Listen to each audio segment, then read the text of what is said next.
ተመልካቾቻችን የምዕራብ ጎጃም ሀገረ ስብከት መዋዕርስተ ወንጌል ሚዲያ ነው። ከብፁዕ አባታችን አቡነ ዘካርያስ የምዕራብ ጎጃም ሀገረ ስብከት ሊቀ ጳጳስና የቅዱስ ሲኖዶስ አባል ታላቁ አባታችን አሁን ላይ እየጾምን የምንገኘውን ታላቁን ጾም አስመልክተን ቃለ መጠይቅ እያደረግን ነው የምንገኘው። ስለዚህ ሁላችሁም እንድትከታተሉ በእግዚአብሔር ስም እንጠይቃለን። ብፁዕነቱ ወራችሁት አይለየን። ቃለ መጠይቃችንን ለመመለስ ብፁዕነቱ ፈቃደኛ ሆነው እዚህ ስለተገኙ እጅግ በጣም እናመሰግናለን። ቀጥታ ወደ ጥያቄው እናልፋለን። የመጀመሪያው ጥያቄያችን ብፁዕ አባታችን በተለይ አሁን ላይ ያለነው ታላቁን የጌታችን የመድኃኒታችን ኢየሱስ ክርስቶስን ጾም እየጾምን ነው የምንገኘው። መላው የኦርቶዶክስ እምነት ተከታይ ከትንሹ ጀምሮ እስከ ትልቁ ድረስ በሚችለው መጠን እየጾመ ይገኛልና ለእኛ ለኦርቶዶክስ ተዋሕዶ እምነት ተከታዮች ትልቁ የማንነታችን መገለጫ እንደመሆኑ መጠን እዚህ ላይ ነው ጥያቄያችንን የምናተኩረው።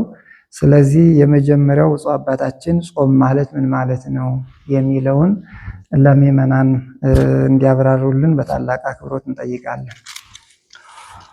በስመ አብ ወወልድ ወመንፈስ ቅዱስ አሐዱ አምላክ አሜን። መጾም ማለት እንግዲህ ከምግብ ከመጠጥ መከልከል ማለት ነው።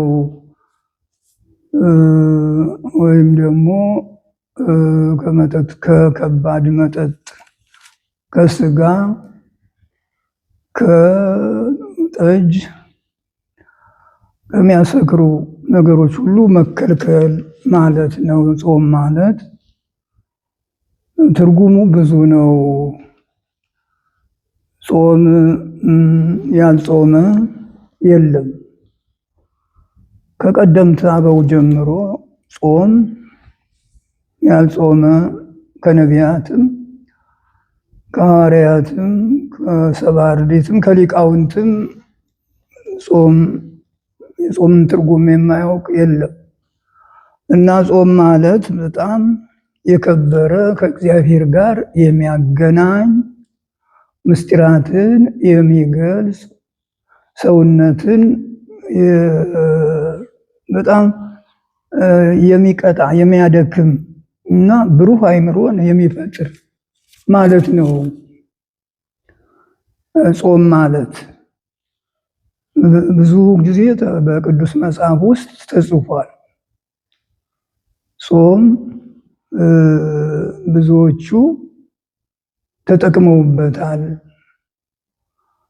እና ስለ ጾም በዚህ ባጭሩ ጊዜ መተንተን ማብራራት በጣም ሰፊ ጊዜ ይወስዳል እና ግን ከምር በክፍሉ ከረጅም ባጭሩ ጾም ማለት ቅድም እንዳልሁት የሁሉ የአካላችን የሰውነታችን ሁሉ መቆጣጠሪያ ብሩህ አእምሮን ፈጥሮ ሰጥቶ አጽንቶ ከእግዚአብሔር ጋር አገናኝቶ ጥበብንና ምስጢርን የሚገልጽ ማለት ነው። ዳንኤል በ10ኛው ምዕራፉ ነቢዩ ዳንኤል ስለ ጾም በጣም ተጠንቅቆ ይናገራል። 3 ሳምንት ያህል አዘንሁ። በዚያ ባዘንሁበት ወራት የጣፈጠ ምግብ ማለፊያ ምግብ ይላል መጽሐፍ ቅዱስ ትርጉም፣ የተመረጠ ምግብ አልበላሁም፣ ጠጅም ወደ አፌ አልገባም ይላል። እንግዲህ እና በእነዚያ ነቢዩ ዳንኤል በ3 ሳምንታት መልአክ ተልኮ አመስግኖታል። ላጽናናህ መጣሁ ብሎ አመስግኖታል። እና ከእግዚአብሔር ጋር የሚያገናኝ አልሁት ስለዚህ ነው። ብዙዎቹ ምኑን ቆጥሬ ዘልቀዋለሁ ስለ ጾም፣ በብሉይ ኪዳን በሐዲስ ኪዳን ሁሉ ነገር ሲሰራ በጾም ነው ማለት ነው። ጾም ጾመን እግዚአብሔርን ጠይቀን ምንጠቀምበት ምንጸድቅበት ግርማ ሞገስም የምናገኝበት ነው። ጸዋሚ ተሐራሚ ሰው በሁሉ ዘንድ ክብር አለው፣ ሞገስ አለው። መንፈስ ቅዱስ ያድርበታል፣ ሰው ያምንበታል፣ በትምህርቱ በጸሎቱ ያምንበታል። እና ጾም ቅድም በመጀመሪያው እንዳልሁት ከእግዚአብሔር ጋር የሚያገናኝ ከእግዚአብሔር ሌላ ደግሞ ምንም የሌለ የመጨረሻውን ማዕረግ የሚያሰጥ ቅድስናን የሚያጎናጽፍ ለሰዎችም አርአያ ምሳሌ የሚሆን ይህ ነው ጾም ነው ማለት ነው። እና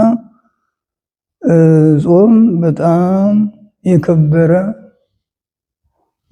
ለሰው ልጆች ሁሉ መርህ፣ መሪ፣ አስተማሪ፣ የቅድስና ባለቤት የሚያደርግ ነው ማለት ነው። ብዙ ጊዜ አባቶቻችን ሁሉ አብዝቶ ከመብላት አብዝቶ ከመጠጣት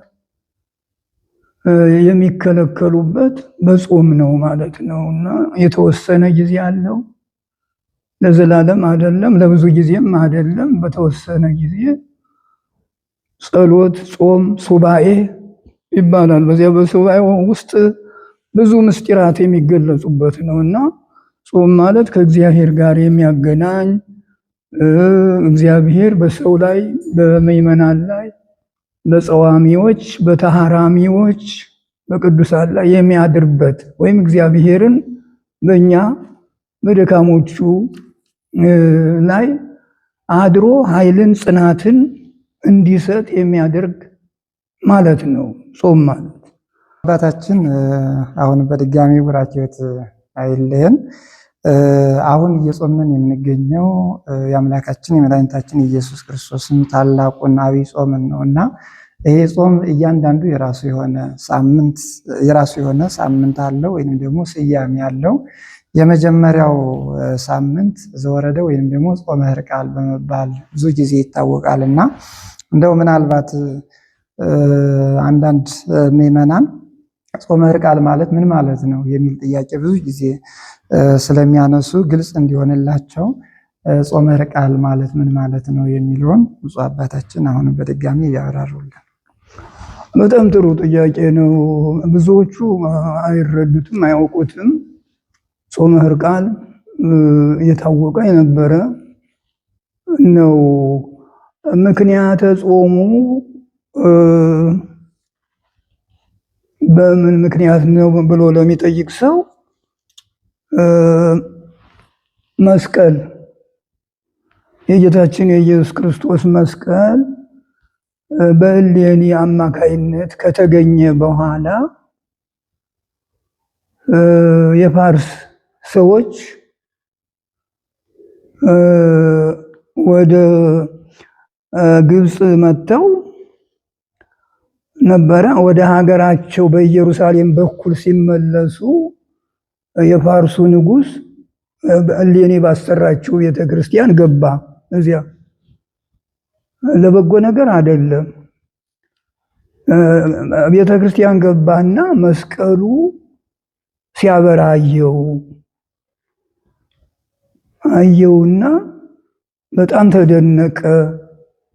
ተደንቆ ይዤ ሄዳለሁ ወደ ሀገሬ ብሎ ሄዶ ነካው መስቀሉን። እሳት ወጣ፣ አቃጠለችው፣ ፈጀችው ይላል እና ምንድን ነው ብሎ ሰዎቹን ሲጠይቅ ማንም ሰው ያላመነ ሰው አይነካውም ብለው ነገሩት።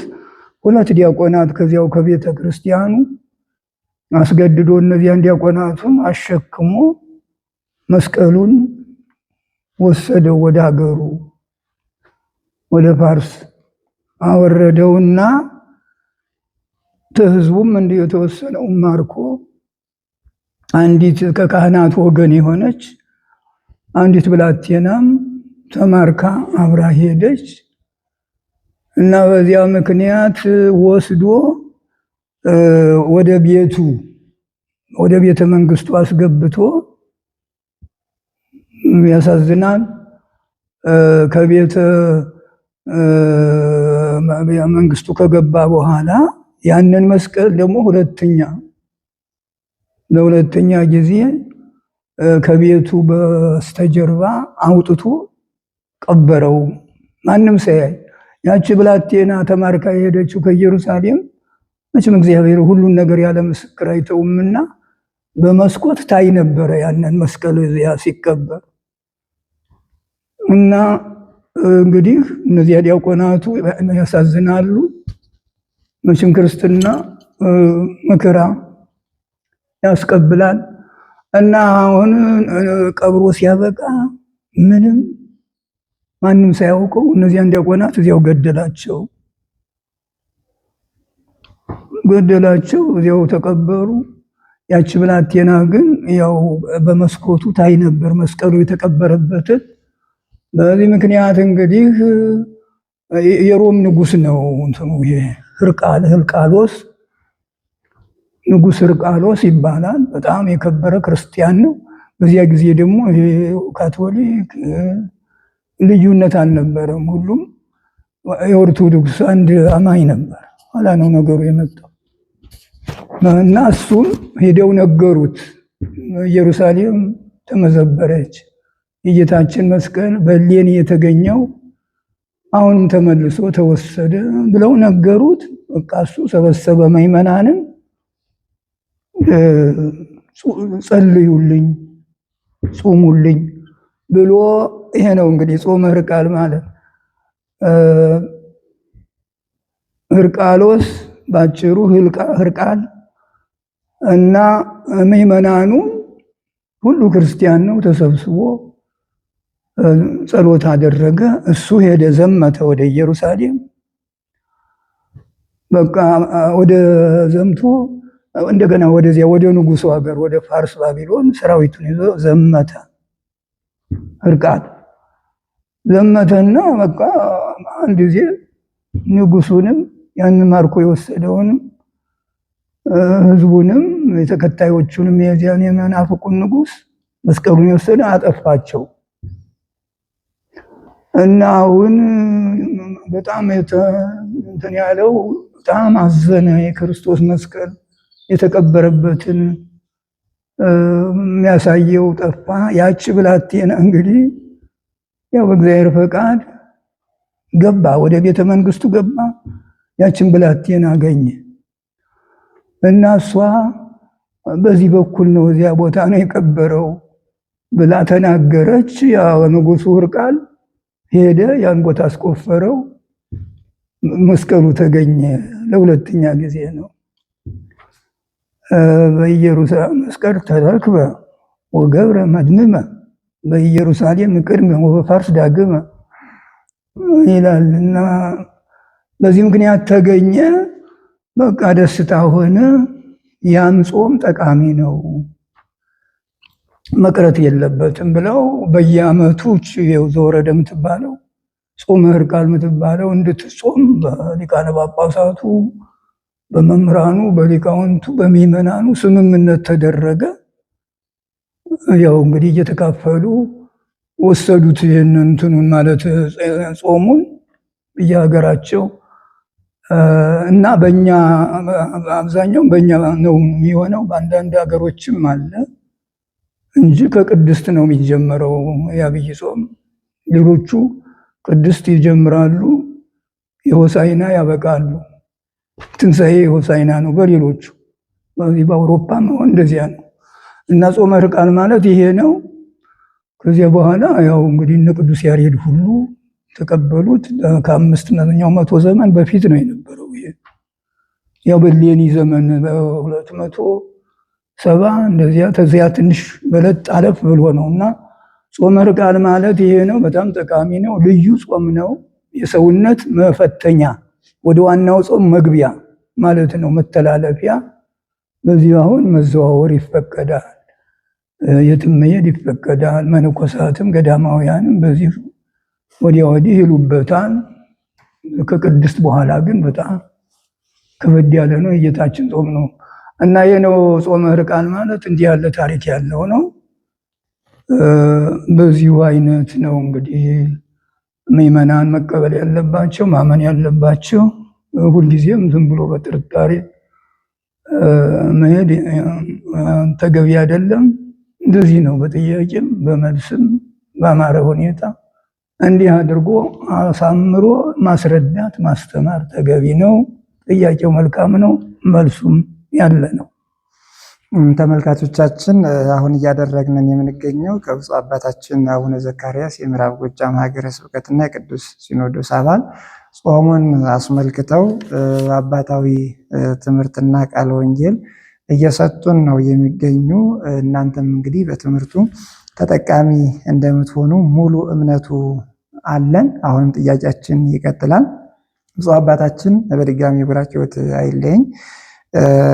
የጾም ጥቅሞች መቼም ስንጾም ዝም ብለን አይደለም የምንጾመውና እያንዳንዱ ጾም ለሚጾመው አካል ጥቅም አለው፣ ዋጋ አለውና እንዳጠቃላይ ግን የጾም ጥቅሞችን ከቤተ ክርስቲያናችን አንጻር ከመጽሐፍ ቅዱስ አንጻር ቢያብራሩልን የሚለውን ጥያቄ ለማቅረብ ነው። የጾም ጥቅሞች ቅድም በመጀመሪያውም እንዲሁ ነካ አድርጌዋለሁ። የጾም ጥቅሙ ለመንፈሳውያን በክርስቶስ ለሚያምኑ ሁሉ ተገቢ ነው፣ ጥቅም ነው።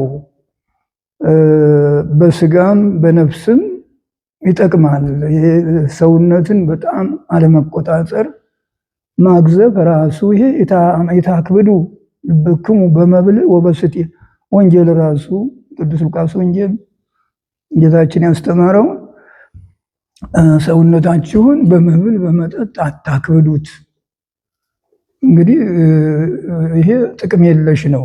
ሰው መቼም እንስሳ አይደለም፣ መላክም ነው፣ ሰውም ነው።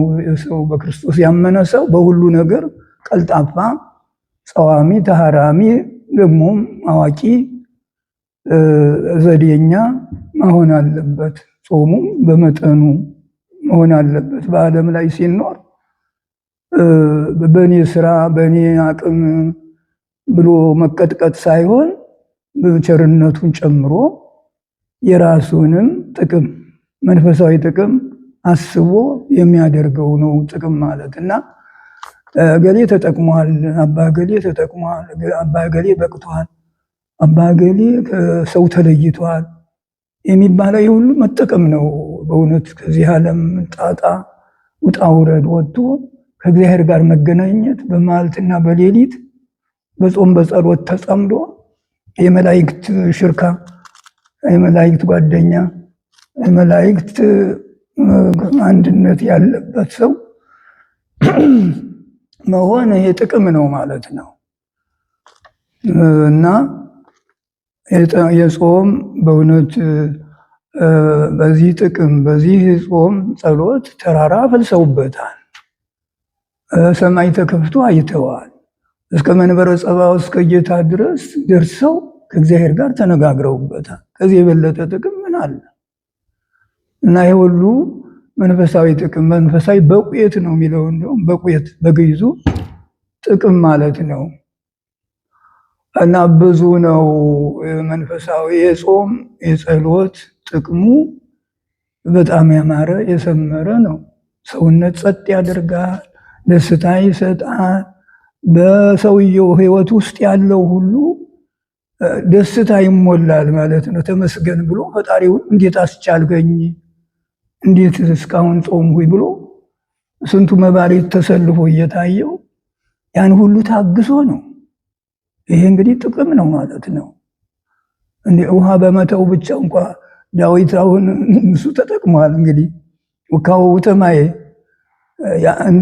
ያንን እንግዲህ ይሄ ሁሉ የጾም ምሳሌ ነው የሚለውና እንግዲህ ውሃ ተጠምቷል ነቢዩ ዳዊት። ሰዎቹ መከራቸውን አይተው ሳይፈሩ ሳያፍሩ ውሃውን ቀድተው ሲያመጡለት ይሄ እናንተ ደም መጠጣት ነው ይቅርብኝ ብሎ ውሃውን አፈሰሰው ይላል። ተወለቆ ጽድቀሱ ምንድን ነው? ስለዚህ ጽድቅ ሆኖ ተቆጠረለት እና ጥቅም ከዚህ የበለጠ ምንድን ነው?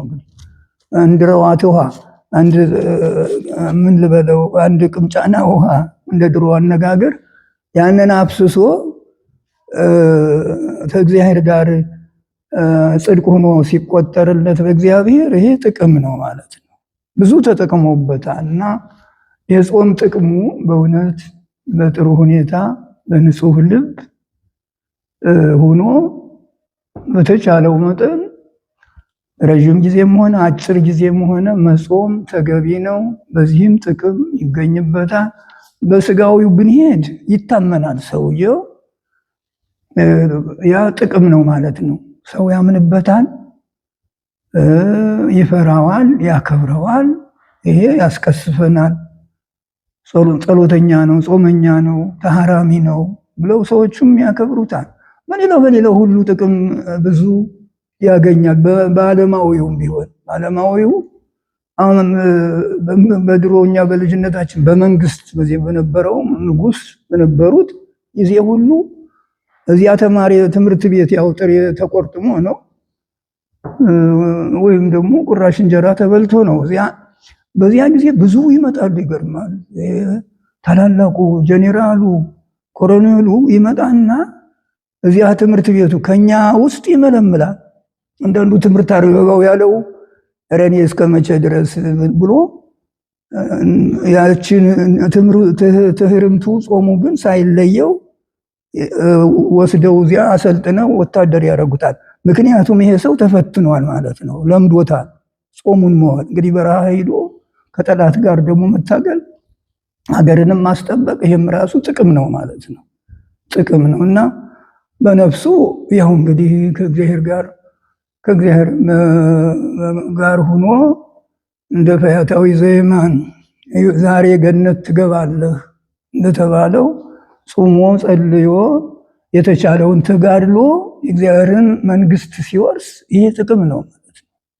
የጾም ጥቅሙ ይሄ ነው፣ የጸሎት ጥቅሙ ይሄ ነው እና ይሄ ከረጅም ባጭሩ ከብዙ በጥቂቱ በቁየት አበው በቁየት ይሉታል። ጥቅም መንፈሳዊ ጥቅም ነውና ይሄ ነው የጾም ጥቅሙ። ብዙ አለው ግን ባጭሩ ነው። እሺ ብፁዕ አባታችን እንግዲህ ያው ጾም በርካታ ጥቅሞች እንዳሉት በብፁዕነትዎት በኩል ሰፊ ግንዛቤ አግኝተናል። በተጨማሪ ግን ይህንን ጾም የጾመው አምላካችን መድኃኒታችን ኢየሱስ ክርስቶስ ነው። በወንጌሉ እንደተረዳ ነው ወጾመ 40 መዓልተ ወ40 ሌሊት 40 ቀንና 40 ሌሊት ጾመ ነው የሚለው ወንጌላችን መጽሐፍ ቅዱሳችን። ነገር ግን ይህንን ጾም እየጾምን ቀናቶችን ስንደምር ስንሰበስብና ስናሰላ ወደ 55 ቀናቶችን ይሸፍናልና እንደዚህ ላይ ምናልባት አንዳንድ ምዕመናን ግር እንዳይላቸው ግልጽ ቢያደርጉልን ብፁዕ አባታችን በድጋሚ በአክብሮት ነው የምንጠይቀው። ጌታችን ጾም እንግዲህ 40 ቀን ነው። እነዚህ ግን የተጨመሩት ቅድም ያልሁትን ጨምሮ ነው 55 ቀን የሆነው።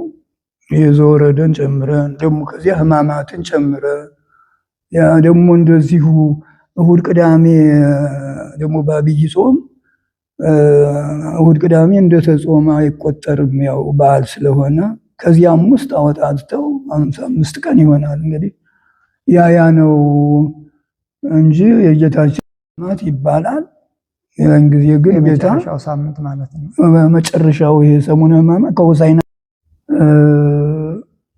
ይሄም ዘወረደም ከዚህ ያለው እንግዲህ እነዚህ ያንን ቁጥሩ 55 ይሆናል ማለት ነው።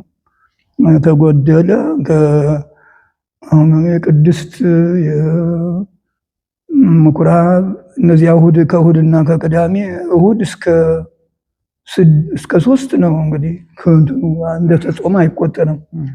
ከዚህ ወይም ከዘወረደም ጨምረው ያንን ጨምረው ነው 55 የሚያደርጉት እና ይሄ ነው የተለመደ ነው ይሄ። እና በሌሎቹ እነዚህ ቀኖናውያን ያልሆኑ አንዳንድ አብያተ ክርስቲያናት አሉ። እነሱ ግን ያው ቅድም እንዳሉት በቅድስ ጀምረው በሆሳዕና ጨርሰው የሆሳዕና ዕለት ትንሣኤን አክብረው በቃ ይሄ ነው። የኛ ግን ቀኖናዊት ስለሆነች ሐዋርያዊት ቤተክርስቲያን የአባቶቻችን የሐዋርያትን ቀኖና የምታከብር የሊቃውንትን ውሳኔ የምትቀበል ያልተበረዘች ያልተከለሰች ስለሆነች ይህን ቅድም ያልሁትንም የንጉሱን አዋጅ ተቀብላ ሁሉም ተቀብለውት እነዚህ ተጨምረው ነው 55 ቀን የሆኑት። ብፁዕ አባታችን እጅግ በጣም እናመሰግናለን። በመጨረሻም አምላካችን መድኃኒታችን ኢየሱስ ክርስቶስ ይህንን ጾም በሚጾምበት ጊዜ በዲያብሎስ በኩል የሰው ልጆች ሊያልፏቸው የማይችሉ እጅግ በጣም ከባባድ የሆኑ ፈተናዎችን አስተናግዷል። እነዛን ፈተናዎች ያለፈውና እንደው እነዚህ ፈተናዎች ምን ናቸው፣ ነገኛንስ ቢያጋጥሙን እንዴት ማለፍ እንችላለን የሚለውን ለምዕመናን ለማስተላለፍ ብፁዕነትዎ ቢያብራሩልንና ምላሽ ቢሰጡልን የሚለውን አሁን በድጋሚ በአክብሮት ነው የምንጠይቀው። የጌታችን ኢየሱስ ክርስቶስ ጾም ያው እንግዲህ አብይ ጾም ተብሏል።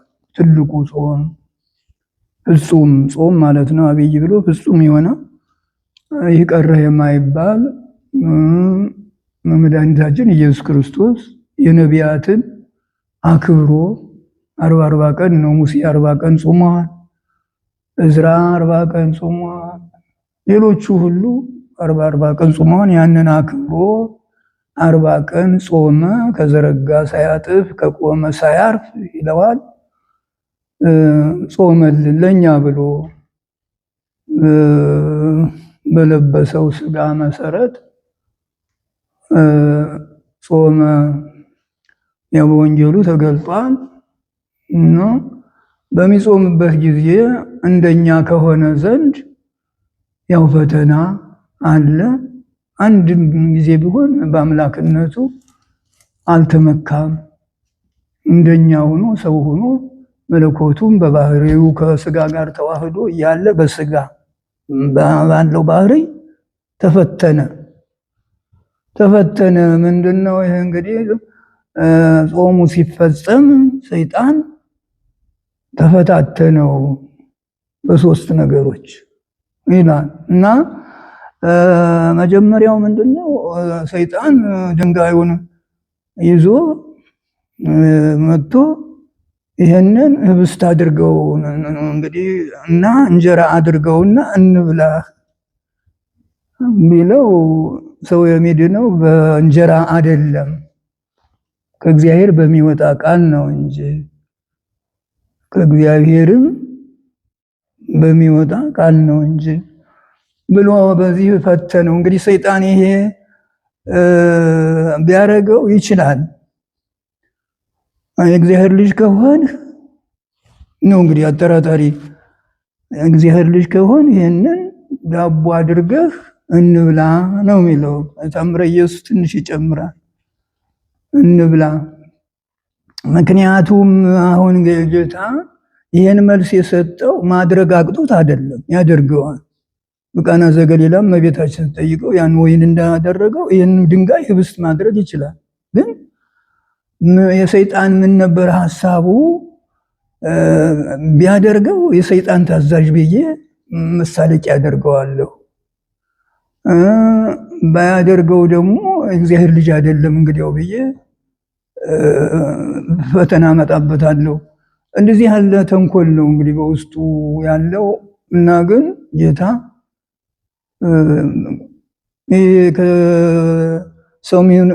ሰው የሚኖረው በእንጀራ ብቻ አይደለም ከእግዚአብሔር በሚወጣው ቃልም ነው እንጂ ዋኮ በህብስት ክመ ዘያሐዩስ ባይቲቱ ይላል።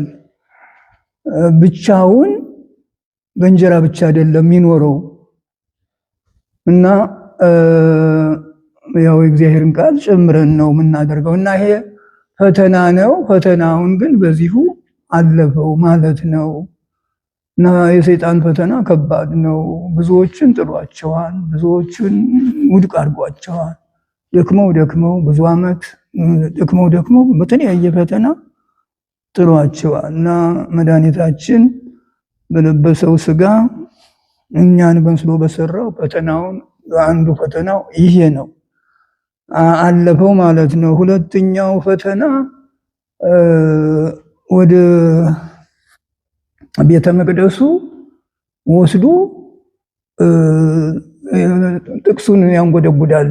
እሱ እንኳን መቼም ለሰይጣን ሁሉ ነገር የሚሳነው የለም። ተሰጥቶታል፣ ፈተናው ተሰጥቶታል። ምንድነው የተሰጠው?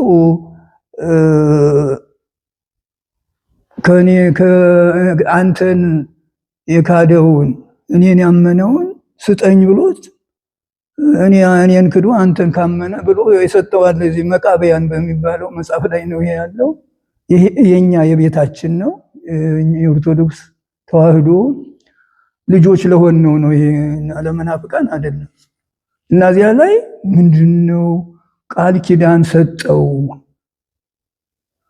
ወሃቦ ማይኮት ማለት ቃል ኪዳን ማለት ነው። ይገርም እና ሰይጣን ይሄንን ተቀብሎ ብዙዎቹን ውድቅ ያደርጋቸዋል፣ በጣም ድል ይነሳቸዋል ማለት ነው። እና በዚህ ምክንያት ጌታንም እስቲ እዚህ ላይ ውጣ ወደ ቤተ መቅደስ ጉልላቱ ላይ አወጣው ይላል። እንግዲህ እዚያ ላይ ወጥቶ ወልደ እግዚአብሔር አንተ የእግዚአብሔር ልጅ ከሆነ እስቲ ከዚህ መር ብለህ ውረድ። ምክንያቱም በዳዊት መዝሙር እስመ ለመላእክትን ያዝልሃል፣ አትሰናከልም፣ አትወድቅም ይላል። እንግዲህ የዞም በእንቲአከ ከመ ይቀቡከ በኩሉ ፍናዊከ በመንገዱ ሁሉ ይጠብቁህ ዘንድ እንዳትሰናከል ይጠብቁህ ዘንድ መላእክትን ያዝልሃል ተብሏልና ውረዳል። እና እዚያም ደግሞ መልስ ሰጠው። ምንድነው ያለው? እንግዲህ እግዚአብሔር አምላክህን አትፈታተነው ተብሎ ተጽፏል ብሎ በዚህ ድል አድርጎታል። በሶስተኛው ፈተና ደግሞ ወደ ተራራ ወጣው፣ የዓለሙን መንግስት አሳየው። እዚያ ላይ ደግሞ ለመሰገድከ ወአማይከኒ ብትሰግድልኝ እጅ ብትነሳኝ ይህን ሁሉ መንግስት እሰጥሃለሁ እስከ ማለት ድረስ ነው። እንግዲህ ይህን ሁሉ ጌታችን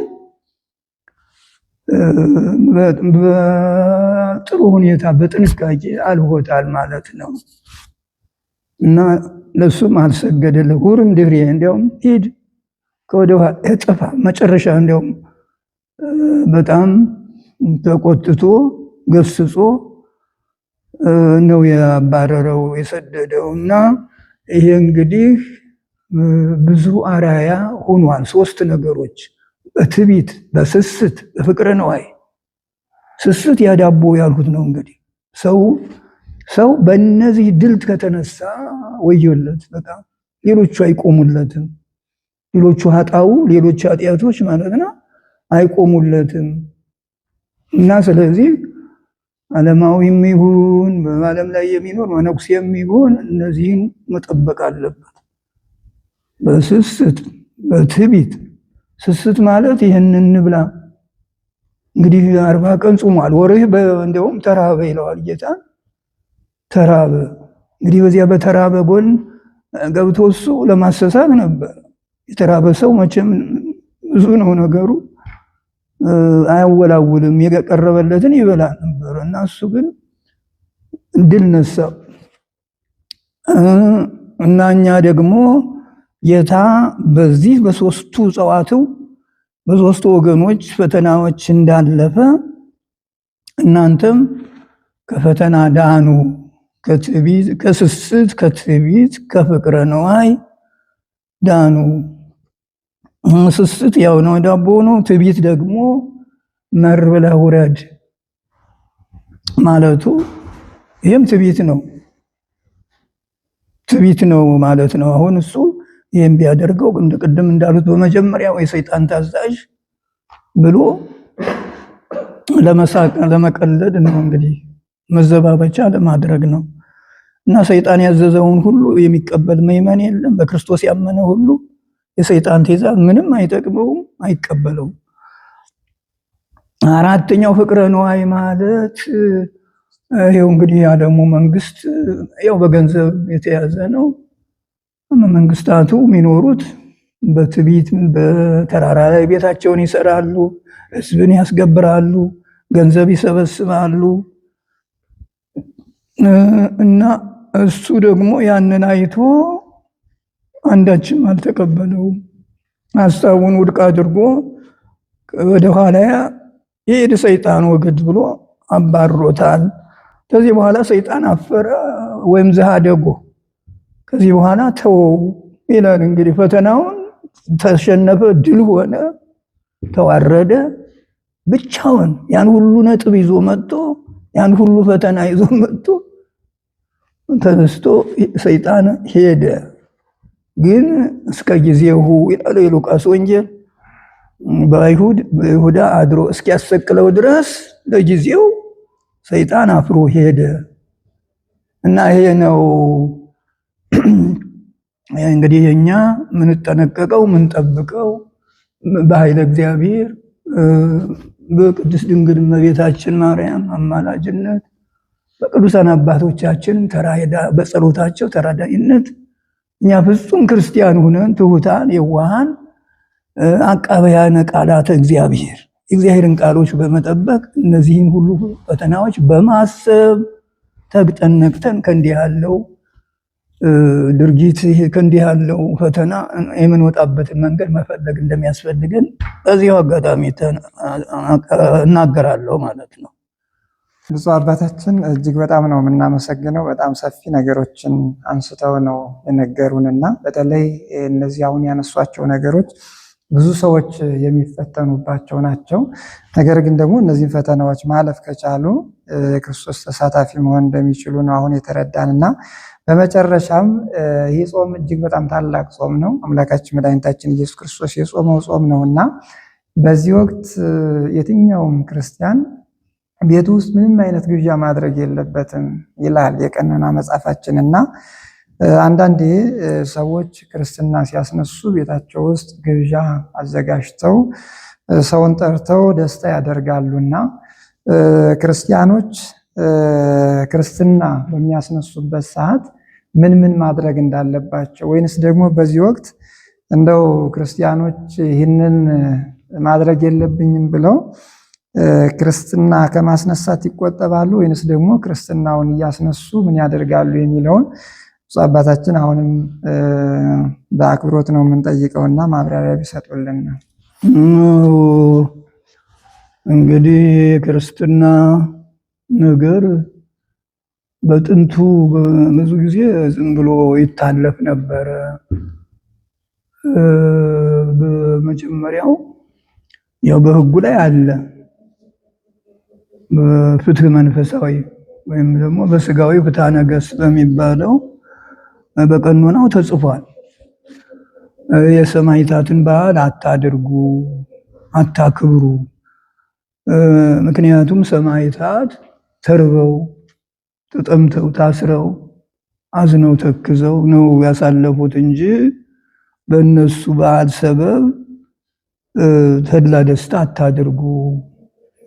የኢየሱስ ክርስቶስ ጾም እንዳይረሳ እንዳይቃለል ይላል እና ከዚህ አያይዞ ክህነት አትስጡ፣ ቅስና ዲቁናም አትስጡ ይላል። ምክንያቱም ያ ደስታ እንዳይሰማው ነው ሰውየው የተሾመው ሰው በዚህ ወራት በጾሙ ወራት ደስታ እንዳይሰማው ነው እንጂ ሌላ ነገር አይደለም። አብዛኛውን ኋላ ግን በኋላ ሊቃውንት ይሄ የሰማዕታት በዓል በሌላ ቀን እንዲከበር ያው በጥቅምት እንደምናየው አሁን መድኃኔዓለም በአብይ ጾም አይከበርም ነበረ። ያው ዝም ብሎ በግፊት ነው እንጂ መጋቢት መድኃኔዓለም በጥቅምት ያደረጉት የኢትዮጵያ ሊቃውንት ስለዚህ ነበረና ግን አሁንም እየተከበረ ነው። ክህነቱም ያው በሕማማት ግን ተለወጠ ወደኋላ የቆየ በሕማማት አይሁን። ይሄ ግን መንፈሳዊ ነውና ክህነቱ ተብሎ በኋላ ሊቃውንት ፍትሕ መንፈሳዊ ራሱ ሊያሻሽሉ ይችላሉ። ኋላ የሚመጡ ሊቃውንት ይበይኑ ድህረ ዘይመጹ ከኛ ቀጥለው ያሉትም ሊቃውንት ይሄ ማሻሻል ይችላሉ ባለው መሰረት የኋላ ሊቃውንት በሕማማት አድርገውታል። እና ቅድም እንዳልኸው ጠያቂው አንተ ክርስትናም በአብይ ጾም አይነሳ ይላልና ኋላ እንዲያይልና ደግሞ ዘይትፈራህ ለሞት ለሞት የሚያሰጋ ከሆነ ደግሞ ይነሳ ይላል በአብይ ጾምም ቢሆን እና ይሄ ምን የማይሞት ማን አለ? ሕፃናት ደግሞ ብዙ ኃይል የላቸውም ተብሎ ዝም ብሎ በአብይ ጾም የሚነሳ ግን እንትኑ ይሄ ድግሱ ጠጁ አረቄው ይሄ በጣም ክልክል ነው፣ ውጉዝ ነው እንጂ ዝም ብሎ መንፈስ ቅዱስን ተቀብሎ ሕፃኑ እናት አባቱ ወላጆቹም ደስ ብሏቸው ይሄ መንፈሳዊ ነው። በአብይ ጾም ስጋው ደሙን አትቀበል እንደማለት ያለ ነው ብለው አሽሽለው ያው እንግዲህ አሁን ይነሳል። ሊቃነ ጳጳሳቱም አባቶችም ተስማምተውበት ክርስትና በአብይ ጾም ይነሳል። በሕማማት ግን በጣም የከበረ ስለሆነ ምንም ፍታትም የለ፣ ሰው ሲሞትም አይፈታም። በሕማማት ሕፃናትም ክርስትና አይነሱም፣ ክህነትም አይሰጥም፣ መስዋዕትም አይቀርብም። ያው እንግዲህ ሰሙነ ሕማማት ያቺ በጣም የመከራ የጌታችን የኢየሱስ ክርስቶስ ሕማማት መስቀሉ ነውና ያንን ከማሰብ ያለፈ ሌላ ነገር ምንም አይሆንም ብለው ከልክለዋል። እና ይሄ ነው ያለው። በዚሁ አይነት ነው የምንሄደው፣ የምናስተምረውም የምንመክረውም። በአብይ ጾም ሕፃናት አንድ አደጋ እንዳይደርስባቸው ሁለት ዓለምም ስለሌለ ቢሞቱ አሁን ሕፃናትም እንትን የላቸውም ማለት ነው፣ ቦታ የላቸውም። ምንም ባይበድሉ ንጹሐን ቢሆኑ በአብይ ጾም ያለ ክርስትና ከሞቱ እግዚአብሔር ገብረ ሰለስተ ዓለማተ ሶስት ዓለማት አልሰራም እግዚአብሔር ሲኦልንና ገነትን ነው። እና እነዚህ ሕፃናት ናቸው ተብለው ሌላ ሶስተኛ ዓለም ሳይጠመቁ የላቸውም። ወደዚያ ወደ ገሃነም ነው የሚሄዱና ይነሱ ብሎ ይፈቅዳል። ሌላው ቀኖና ደግሞ እና በዚህ አይነት ይሄ ምክንያት ሆኖ ሕፃናት በአብይ ጾም ይነሱ። ቤተሰብ ግን ድግስ መደገስ፣ የሚያሰክር መጠጥ ማቅረብ ደግሞ ይሄንን ክርስቶስን ማስቀየም ነውና ሕማማቱንም መከራውንም መካድ ነው ተብሎ በዚህ አይነት የኢትዮጵያ ኦርቶዶክስ ተዋሕዶ ቤተክርስቲያን በአብይ ጾም ክርስትና ታነሳለች። አሁን በየትም እንጃ አንዳንድ ገዳማት የጥንት እንደዚህ ነበሩ። አሁን እነሱም ወደዚሁ ገብተዋል። አባታችን እጅግ በጣም ነው የምናመሰግነው። እንግዲህ የነበረንን ቃለ መጠይቅ እየጨረስን ስለሆነ በመጨረሻም ምናልባት እንደው ብፁዕነቶ በዚህ ወቅት ክርስቲያኖች ምን ማድረግ እንዳለባቸው፣ የሱባኤ ወቅት ነው፣ የጾም ወቅት ነው። አምላካችን መድኃኒታችን ኢየሱስ ክርስቶስ የጾመው ጾም ነው፣ እጅግ በጣም ትልቅ ጾም ነውና ምን ማድረግ እንዳለባቸው አባታዊ ምክርና መልእክት እንዲያስተላልፉልን ነው አሁንም በትህትና የምንጠይቀው። እንግዲህ እናስተላልፋለሁ። የወራት የተደራረበ መከራ ያለበት ዘመን ነው። ይህ እንዳለ ሆኖ አብይ ጾምን ከድሮም አብልጠን አብዝተን ጨምረን በተቻለን መጠን መጾም ነው። ቅድም ያለፉት እንዲያው ጾም ማለት ራሱ ደግሞ ቀንሶ መብላት፣ ምግብን ቀንሶ መብላት፣ መጠጥንም ደግሞ ትንሿን መጠጣን ነው እና ከዚያ ከሚያገኘው ምግብ ለምሳሌ 3 ጊዜ ቁርስ፣ ምሳ፣ እራት ከዚያ ቀንሶ ለድሆች መስጠት ዋናው ይሄ መስዋዕትነት ሰማዕትነት ነው። በመጽዋት በጣም ከጾም ጋራ ከጸሎት ጋራ ምጽዋት መንግስተ ሰማያትን ታወርሳለች፣ ገጸ ፈጣሪን ታሳያለች።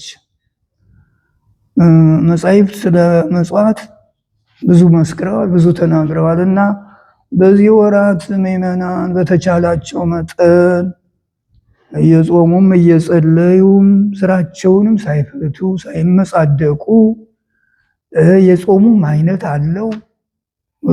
ኢሳይያስ በጣም ነው አምርሮ ነው የሚናገረው። በምጾሙበት ጊዜ ያው መልካሙን ነገር ተከትሎ ታልሆነ ዝም ብሎ ለማቁጠጥ ክሳዱ አንገቱ ቢቀጥን ሰውነቱ ቢከሳ ምግባር ከሌለው ጾሙ ከንቱ ነው ይላል። ይሄ ነው አሁን ምን እናስተምረው። ምን ጾመው ምን ጸልየው ጠላት እንዲጠፋልን አይደለም። እንዲያው ሰው የባሰው ሰው ጠላቱ የተነሳበት ጎረቤቱ ያመፀበት እንደዚህ እንግዲህ ያን ጊዜ እንዲያው ቤተክርስቲያንም ሄዶ ገሌን አጥፋልኝ፣ ገሌን አስታግስልኝ የሚል ይኖራል። እንግዲህ የብሶት አነጋገር ነው እና ቀደም ኢሳይያስ እንዳለው ከልቡ እግዚአብሔር ያውቃል፣ እግዚአብሔር ይመረምራል፣ እግዚአብሔር ይፈትናል ብሎ አውቆ ማድረግ ነው እና ምዕመናኑ ይህንን እንዲያደርጉ በተቻላቸው መጠን ሳይማረሩ፣ ሳያዝኑ፣ ሳይተክዙ በንጹህ ልብ በቀና መንፈስ ሁነው እንዲጸልዩ ነው እኛ አባቶች ምክር ምንሰጠው እና ይሄ ነው የጾም ጥቅሙ፣ የጾም ስርዓቱ፣ ህጉ። በዚህ አይነት ምዕመናን እንዲጓዙ እንዲሄዱ ነው። አንዳንድ ዝም ብሎ የማይሆን ነገር አይሆንም፣ እግዚአብሔርም አይቀበልም እና ጾም ጠቃሚ ነው። በእውነት እንዲያው ደስ የሚል ከልጅነት እስከ እውቀት ሰው እንዲያውም እንትኑ እድሜውም ይረዝማል። ምክንያቱም ይለምደዋል። ያንን ጥቂቷን ምግብ በልቶም ጥቂቷን ውሃም ጠጥቶ ብዙ ዘመን የሚቆይ አለ ከመነኮሳት ከማይታውያን እና ያ ምንድነው አሁን የዓለሙ ጠቢባን ሐኪሞቹ የሚሉት እንዲያውም ያደንቃሉ። ይገርማል። እንዴት ይህን ያህል ዘመን ኖረ እንዲያው እህል ሳይበላ እንደ ልቡ ሳይሆን ብለውም ያደንቁታል። በሌሎቹ እንዲያውም ጾም መድኃኒት ነው። የሚጾሙ ሰዎች መድኃኒት አይወስዱም እና ይሄ ሁሉ ሰው አምኖ ያንን የያዘውን ነገር ከያዘውና አጥብቆ ከያዘው አምኖበት ከያዘው ምንም አይነካውም። ይገርማል ነው። ብዙዎች እናያለን መላ ዘመናቸውን በጤና እየኖሩ እንደልባቸው እየዘለሉ እየሄዱ ያችን በቀኖና ፊንጥሬ በልተው ጽዋ ውሃ ጠጥተው ቀኑን ሙሉ የሚያሳልፉ አሉ። ምን ኃይላቸውም እንዳለ ነው። እና ይሄ እንደው ከሁሉ የሚከብደኝ አብዝቶ ባይበላ ነው። እንደው በእውነት ሰውነት ከመጠኑ ባያልፍ፣ ይሄ ነው በጣም አስቸጋሪው ነገር። ይሄ ነው እንግዲህ እንዴት ሆኖ ነው? እንዴት ይሰገዳል? እንዴት ይሆናል? እና ይሄን ደግሞ በምክር መልክ እንጂ ተው ምንም የምለው ነገር የለኝም። ግን እንደምንም ብሎ መቀነስ ይገባል። በተለይ በጾም ወራት የተቻለውን ያህል ቅድም እንደገለጽኩት በአብይ ጾም የሚጠራቀም ገንዘብ አለ። ይገርማል። እንዲሁም ብዙዎቹ በዚህ በአዳሪ ትምህርት ቤት ያሉ በዩኒቨርሲቲው ያሉ መምህራኑ ቁርሳቸውን እኔ የሚያስደንቀው ይሄ ነው። ቁርሳቸውን አጠራቅመው ብዙ ምጽዋት ይሰጣሉ፣ ድሆችን ይረዳሉ። ይሄ ነው መስዋዕትነት በእውነቱ ነገር እንጂ አብይ ጾም መጣ ዝም ብለን ያቺ ሰዓቱ አስከደርስ ብቻ ነው እንጂ የጀመርነው ዳዊት የጀመርነው ውዳሴ ማርያም ጸሎት ማለቁን እንጂ ምን ይዞ እንደመጣ አናውቅም ማለት ነው። እዚህ ላይም ጥንቃቄ ይገባል። የምንጸልየው ጸሎት ምን ይዞ ምን ጥቅም ይዞ የምንጾመው ጾም ምን ይዞ መጣ ብሎ ማስተዋል ይገባል። እና እያንዳንዷ ንባብ እያንዳንዷ ጸሎት ያችን እየመረመርና ደስ ብሎን ምስጢሩን እያወቅን መጾም መጸለይ ደግሞ የተገቢ ነው። ያለ ሰው ይተርፋል፣ ለድሆቹ ሁሉ መመኪያ ይሆናል እና ሁሉ ሰውነትን ቆርጦ እንደመስጠት ያለ ነው ይላል። የሚመጸውት ሰው ከገንዘቡ ጥሮ ግሮ ካገኘው ከዚያ ከገንዘቡ ከፍሎ መስጠት እጁን ቆርጦ እንደመስጠት ያለ ነው። በጣም ከባድ ስጦታ ነው ተብሎ ተነግሯል በየመጽሐፉ በየድርሳኑ። እና እነዚህ አዋልድ መጻሕፍት በጣም የከበሩ ናቸው። አዋልድ ማለት እንዳይበዛ እንግዲህ ብትቀንሱት ቀንሱት፣ አዋልድ ማለት ከብሉይና ከሐዲስ የተወለዱ ማለት ነው። ሌላ ነገር የለውም። ያንን ልኩን ሳይለቁ ምስጢሩን ሳያፋልሱ ንባቡን ሳያፋልሱ ጥቂት እያብራሩ የሚጽፉት ሁሉ ይሄ በአዋልድ መጻሕፍት ብለን የምናምናቸው በእኛ ቤተክርስቲያን የከበረ ነው። በሌሎቹ እንደፈለጉት እዚያ አናውቅም። ጥሩ ነውና በአዋልዱ መጻሕፍት ላይ በጾም በጸሎት አንድ ስለ እግዝእትነ ማርያም ልናገርና እናበቃለን። እና ጥቅሙ የሁሉ ጥሩ ነው። በጥሩ መንገድ ይሄዱ፣ መልካም ጾም ይጾሙ፣ ምዕመናን ደስ ብሏቸው ይህንን አብይ ጾም በሰላም ያሳልፉት። በዚህ በጾም በጸሎት አገር ትጠበቃለች፣ አገር ትድናለች፣ የእርስ በርስ ጸብ ያከትማል። በእኛ በቤተ ክርስቲያን በኩልም ደግሞ አንዳንድ ምክንያቶች እንዳይኖሩ ይህንን መጠንከር ያስፈልጋል። ማንኛውም ሊናገር ይገባል እና በዚህ ብንሄድ ጥሩ ነው። እና አሁን በዚህ ጾም በጸሎት ምን ጥቅም ይገኛል ያለው አንድ ከእግዝእትነ ማርያም ተአምር ልናገር። በእውነት አባ ዮሐንስ ዘአትሪብ የሚባል አንድ ገዳማዊ መነኩሴ ነበረና ጥሩ የሆነ አንድ ትልቅ ቤተክርስቲያን በቅድስት ድንግል እመቤታችን ማርያም ስም የተሰራች ነበረችና የአረማዊው ንጉሥ የ3 ወር ጎዳና ባለሟሉን ላከው ያቺ ስመጥር ቤተክርስቲያን እንድትፈርስ ብሎ ላከው። እና ያ አባት የቅዱስ ሰው በጣም አዘነ።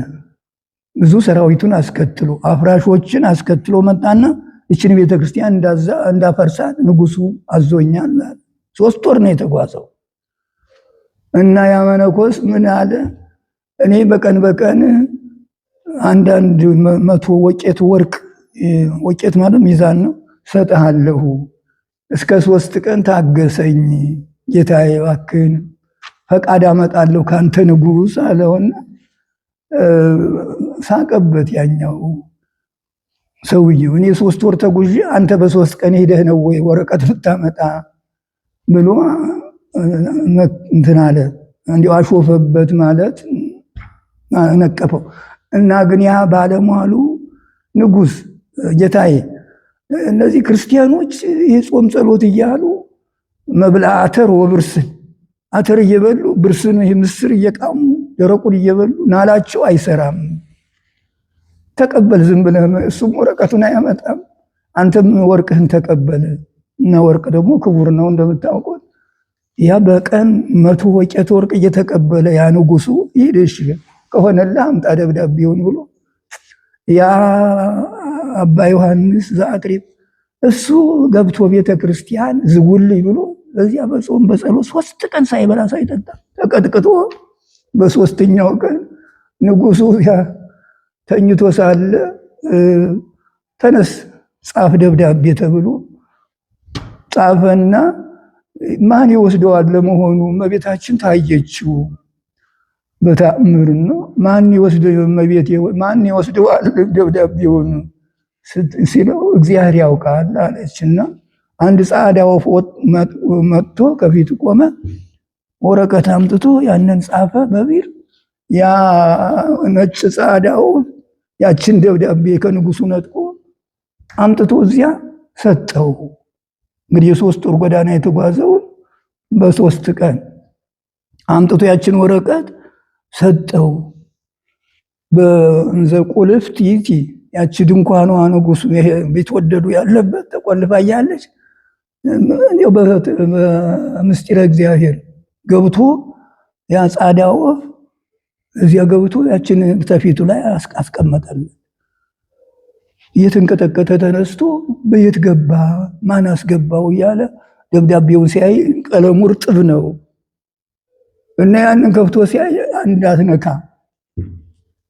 እንዳታፈርስ ተመልሰህና የምትል ደብዳቤ አገኘ ይላል። እና ጾምና ጸሎት እንዲህ ያለ ኃይል አለው ማለት ነው። እንዲህ ያለ በቆየት እንዳያለ ጥቅም አለው እና መጨረሻዬ ነው ይሄ በእውነት ቅድስት ድንግል እመቤታችን ማርያም እንዲህ ያለ ተአምር ታደርጋለች። ለፈጣሪዋ ለጌታዋ ለልጇ ለወዳጇ ለኢየሱስ ክርስቶስ እያመለከተች እየነገረች እንዲህ ያለ ተአምር ታደርጋለች እና የጾምና የጸሎት ኃይል እስከዚህ ድረስ ነው። አደራ ምእመናን ሆይ እንጸልይ እንዘን። አገራችን ሰላም እንድትሆን ሁሉ በሰላም እንዲኖር ለብርሃነ ትንሣኤው በሰላም እንዲያደርሰን የእግዝእትነ ቅድስት ድንግል ማርያም ረድኤት እንዳይለየን። የቅዱሳን አባቶቻችን ጸሎት ከኛ ጋር ይሁን። እናንተም ያደመጣችሁን የሰማችሁት ጥያቄውን ያቀረባችሁትን በጣም አመሰግናችኋለሁ። ደህና ሁኑልኝ። ተመልካቾቻችን ከብፁዕ አባታችን አቡነ ዘካርያስ የምዕራብ ጎጃም ሀገረ ስብከት ሊቀ ጳጳስና የቅዱስ ሲኖዶስ አባል ሁልጊዜ በሀገረ ስብከታቸው እየተገኙ የገጠር አብያተ ክርስቲያናትን በመጎብኘት ምዕመናንን በማስተማር የሚታወቁ ታላቅ አባት ናቸውና ለሰጡን ቃለ ምዕዳንና ትምህርት እጅግ በጣም እናመሰግናለን። በሌላ ጊዜ በሌላ ርዕሰ ጉዳይ እስከምንገናኝ ድረስ መልካም የጾም ወቅት እንዲሆንላችሁ እንመኛለን። ጽነቶች በጣም እናመሰግናለን።